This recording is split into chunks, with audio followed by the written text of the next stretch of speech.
Of these, 269 were accepted by claimants, and 265 of them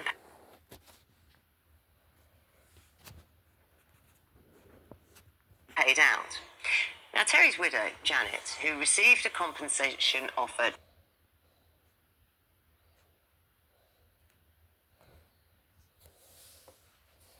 Emma Simpson. You've got some lovely cards here, haven't you? Janet and Terry.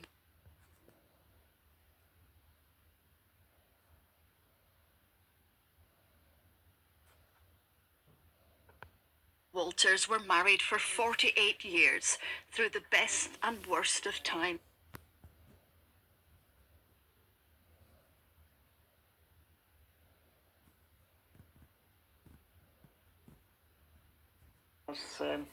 He'd gone by then. And just a few days later came his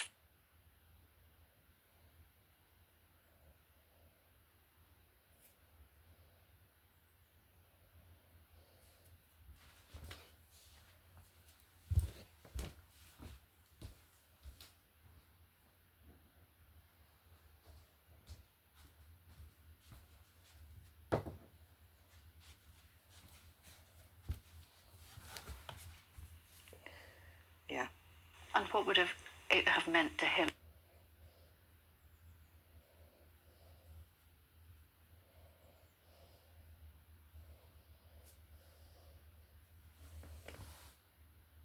Buy a proper home, perhaps treat ourselves.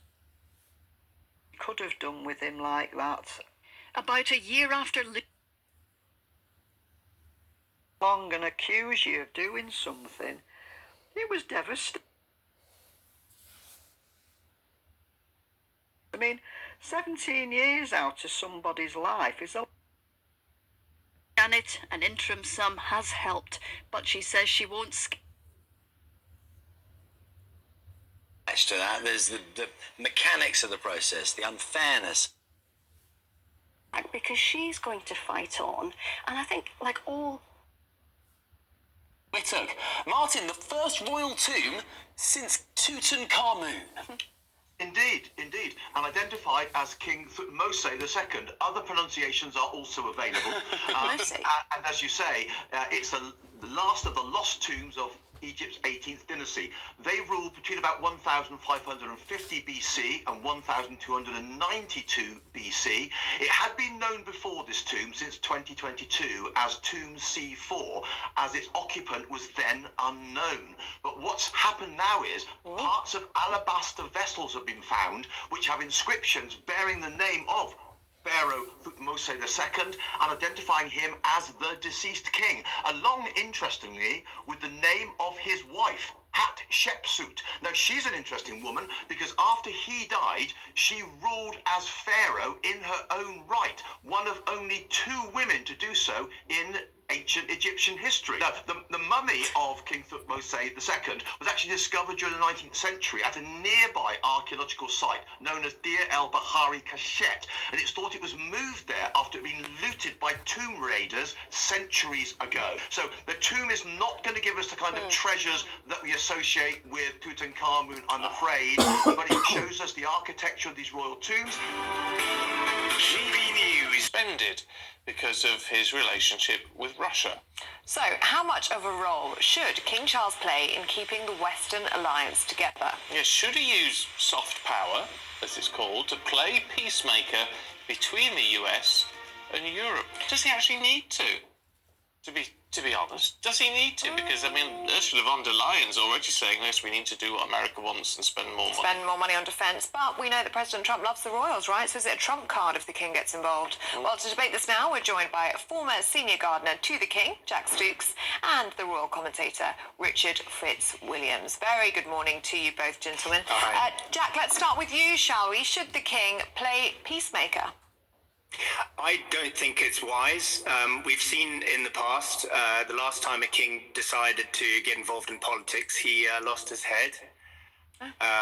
So that's not the greatest start within that royal family. But no, I don't think he should. He should stay very much out of politics. Still have the president come over and speak with the president, see the president. I mean, whatever they talk about in private might be something completely different, but I don't see why they should be involved in politics, which I don't think it's in the Constitution that they should be. I mean, part of the argument here, Richard, is actually not just about Europe, is it? It's about Canada.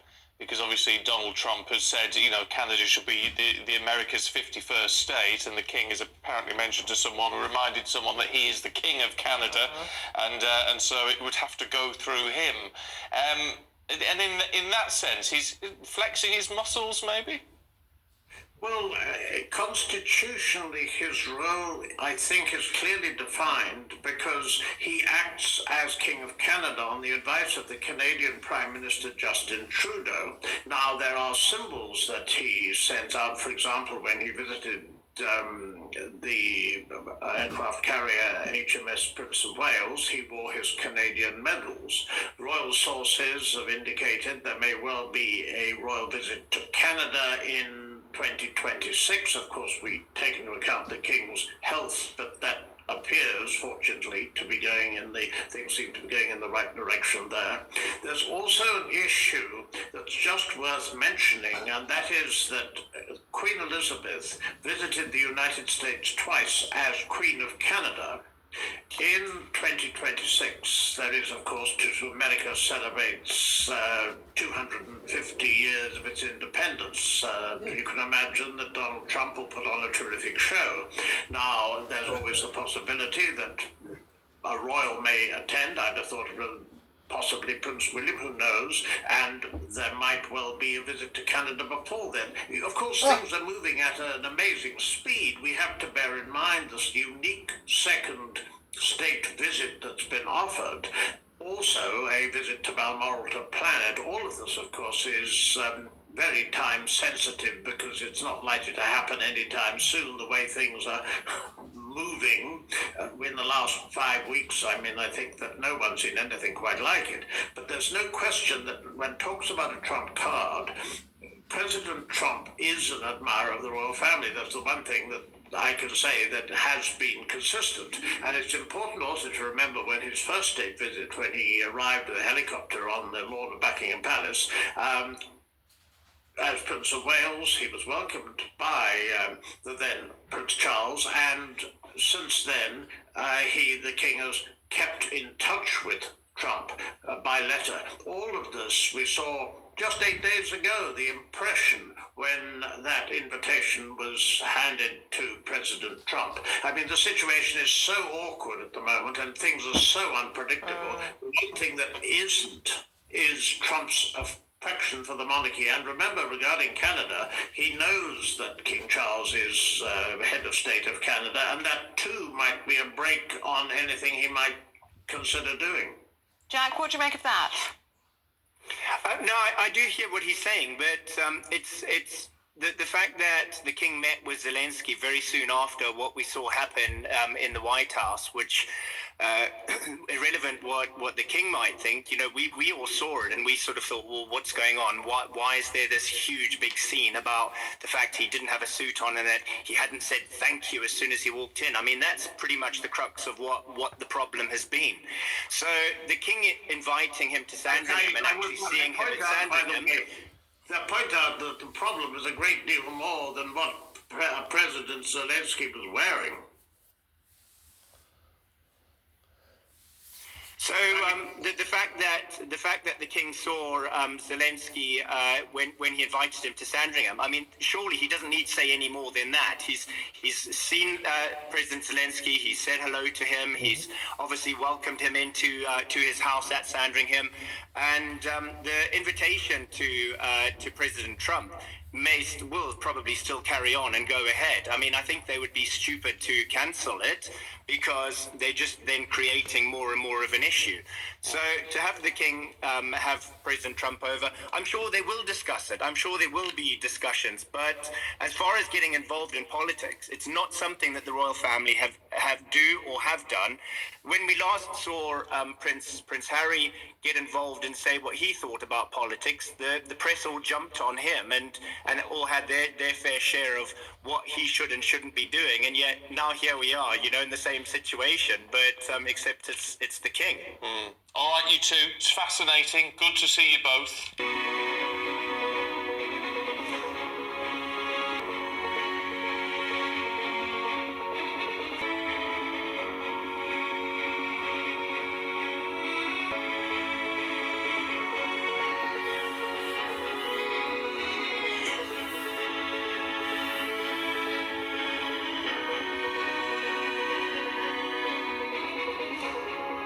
Of our top stories here this morning now, and Ukrainian President Volodymyr Zelensky has confirmed that officials will hold talks with US partners in Saudi Arabia next week about ending the war with Russia.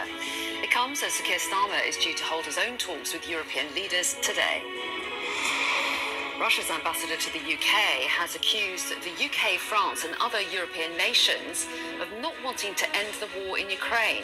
Andrei Kelin says Russia wants a quick peace and claimed that London may be standing in the way.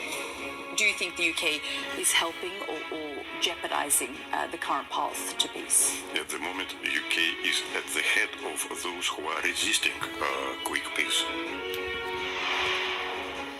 The widow of a former sub-postmaster has told Sky News it's disgraceful that victims of the scandal are having to wait so long for compensation. Janet Walter's husband, Terry, died days before a letter arrived offering less than half of his original claim for financial redress. He is travelling to Saudi Arabia next week with peace talks set to begin there. Russia's ambassador to the UK has told Sky News that Russia wants a quick peace in Ukraine and London is at the head of those resisting it. Meanwhile, the government recently announced that it will increase defence spending to 2.5% of GDP by 2027, worth an additional £6 billion a year. So lots to talk about with Robert Clark, military analyst from the Yorktown Institute. He joins me now. Very good morning to you, Robert. Thanks for joining us. So European leaders yesterday agreed a big increase in defence spending to shore up support for Ukraine. And while the US has withdrawn aid and intelligence sharing, give us a sense of how much of a change to defence spending this actually represents. Good morning. To be perfectly honest, this represents something of a seismic shift in both British and European, not only defence spending, but defence planning more crucially. It's not just the spend in capital terms, it's the mentality that's had to shift with the realisation that we are finally now in this new world order that many people have cautioned is coming over the last 5 to 10 years. It's the rise of the authoritarian states and the reluctance of some democracies and the return of sort of realpolitik to great power competition.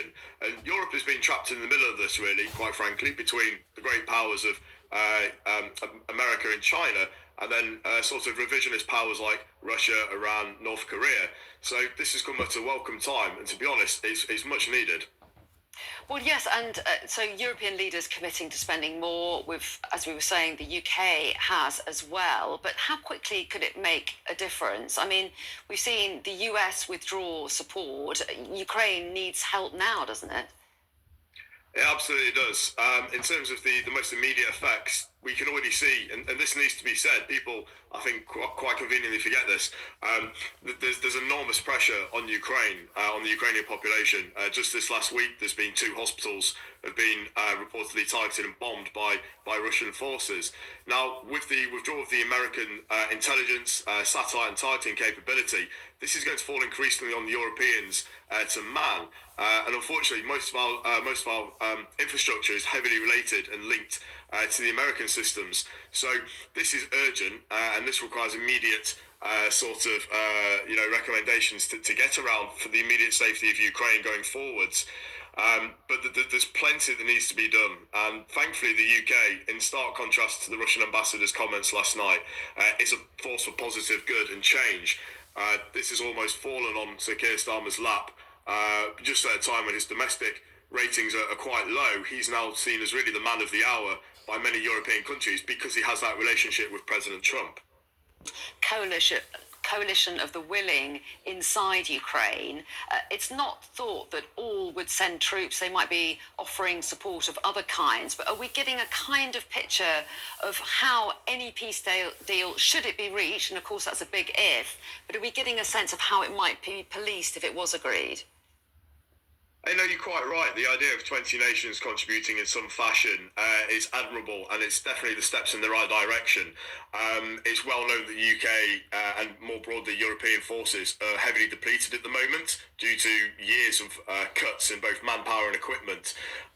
So that can't be readily overcome. That's going to be quite difficult. That's why we see out of area allies like Australia, for example, really stepping up and contributing potentially some form of force. But look, this goes a lot wider in terms of some form of peace going forwards and the forced need to police it. We saw last night the Russian ambassador's comments, Russia will almost certainly veto any sort of deal or agreement. Now, this can't be taken seriously, and this will really fall on President Trump and his negotiating skills with Moscow to really allow the Europeans, which he wants, it's in America's interests, to allow the Europeans a much bigger stake in Ukrainian security going forwards. So I think we will see that certainly sometime this year, once some form of peace is agreed between all parties. US officials, what do you think could be agreed there? Do you have optimism that progress can be made?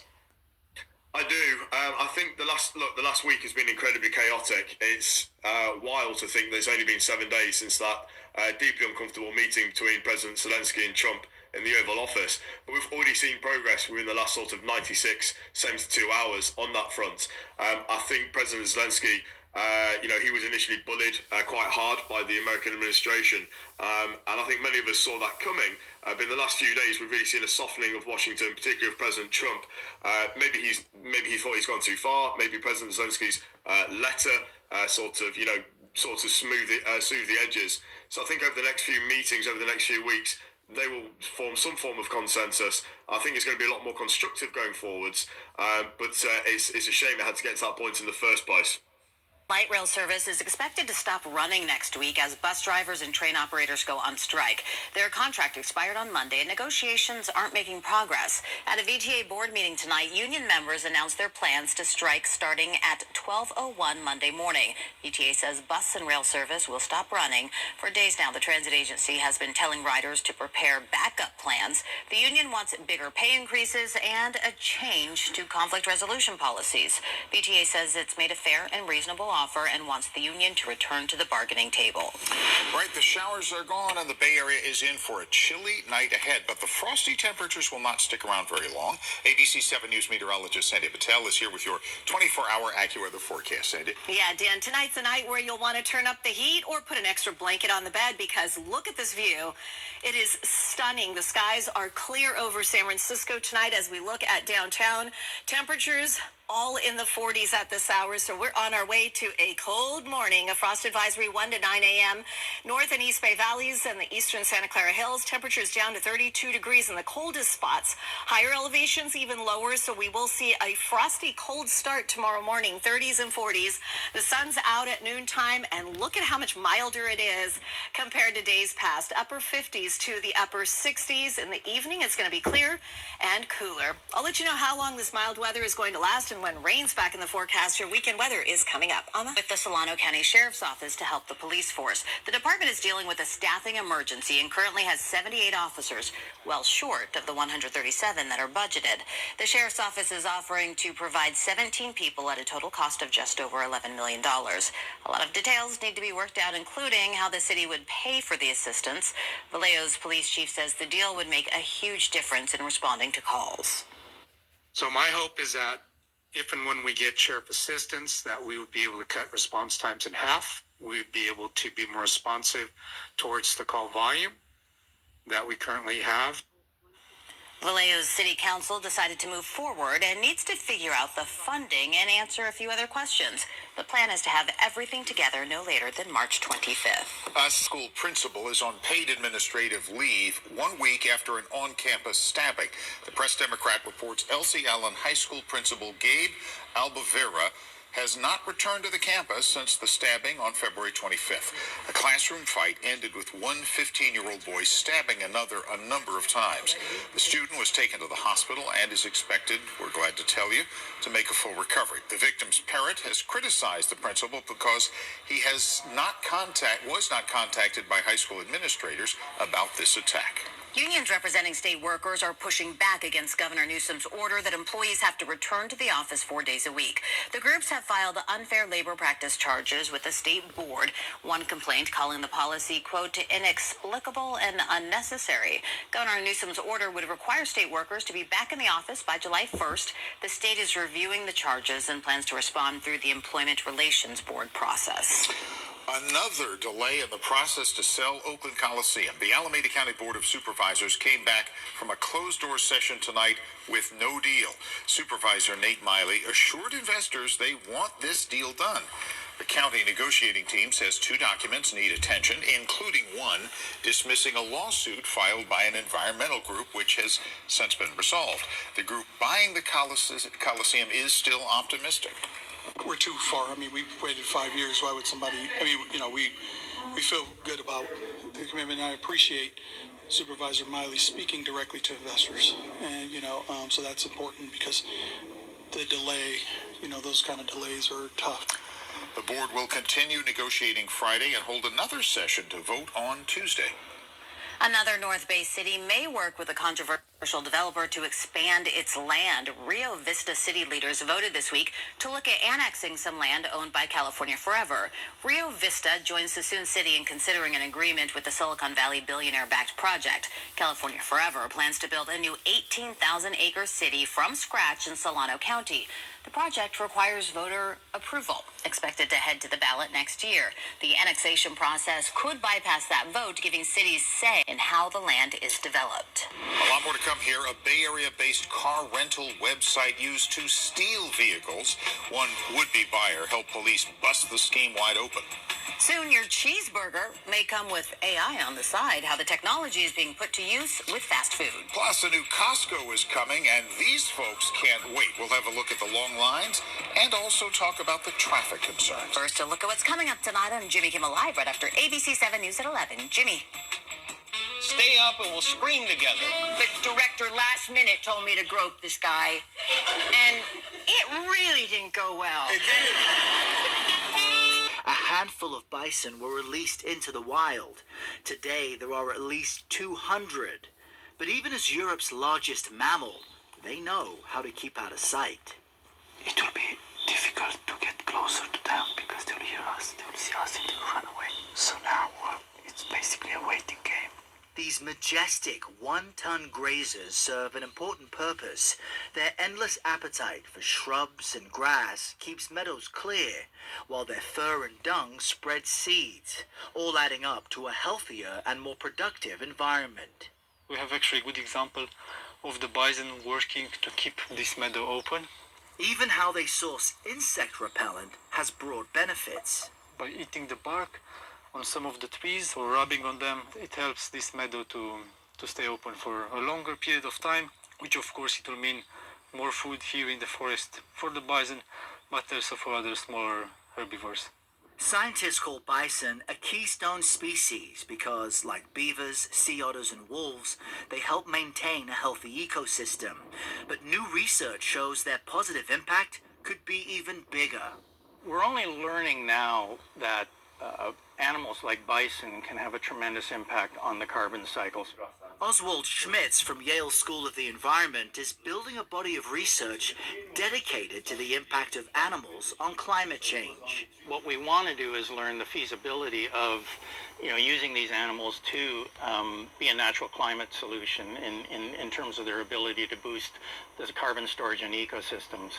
Bison naturally instigate processes that increase carbon capture.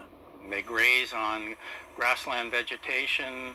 They nourish the grasses through their dung release and increase and boost the productivity of the grasslands, and thereby enables the plants to capture more carbon and store it on the earth. A similar process is also happening in our oceans. The term we've used for seagrasses, salt marshes, and mangroves, in other words, the habitats in the ocean that sequester carbon and can help fight climate change really, really well. We call those blue carbon habitats. Marine scientists Melissa Ward and Catherine Beheshti are working to restore eelgrass in Elkhorn Slough, an estuary off Monterey Bay, California. So the ocean absorbs some of the atmospheric CO2, and that goes into the seawater, just dissolved in seawater, and then the seagrass pulls it out of the seawater and putting it in its roots and the sediment underneath. But keeping this eelgrass healthy means controlling the tiny plants that live on top of them. And this is where an animal comes in. And so it's harmful to the eelgrass when the epiphytes are too abundant. And so by the otters eating the crabs that eat the grazers, it allows the grazer population to increase, mow down all those epiphytes, and keep the eelgrass really healthy. The Monterey Bay has one of the highest sea otter populations in the world, thanks to decades of marine protections, which is good news for this eelgrass blue carbon ecosystem. Back at Yale, Schmitz is developing a mathematical model to measure the impact of animals like sea otters and bison on the carbon cycle. What we're finding is that introducing the bison could potentially boost the amount of carbon that's captured and stored in those ecosystems by anywhere from 2 to 9 times more than what would be done in the absence of these animals. Schmitz published a paper in 2023 in collaboration with several scientists that shows how animals around the globe can help counter climate change. They project that if just 9 key species were restored and protected, including wildebeest, whales, and elephants, it could offset the equivalent of the United States CO2 emissions annually. Just those 9 groups of animals that we looked at can take up 6 billion tons of carbon on the planet. While the data shows promise, it would require greater coexistence with animals, and more convincing that wildlife policy is also climate change policy. Global policy that is interested in protecting biodiversity isn't drawing the connections between conservation and fixing the climate problem in any large measure. They're treated as 2 separate sorts of things. Protecting species in preserves and national parks, and reducing emissions and finding technologies that can help save us. But the fact of the matter is, the world has always depended on nature to store its carbon. The question now is whether humans are willing to help it. As a first resort, I think we should look to nature and be better stewards of nature to encourage that to happen.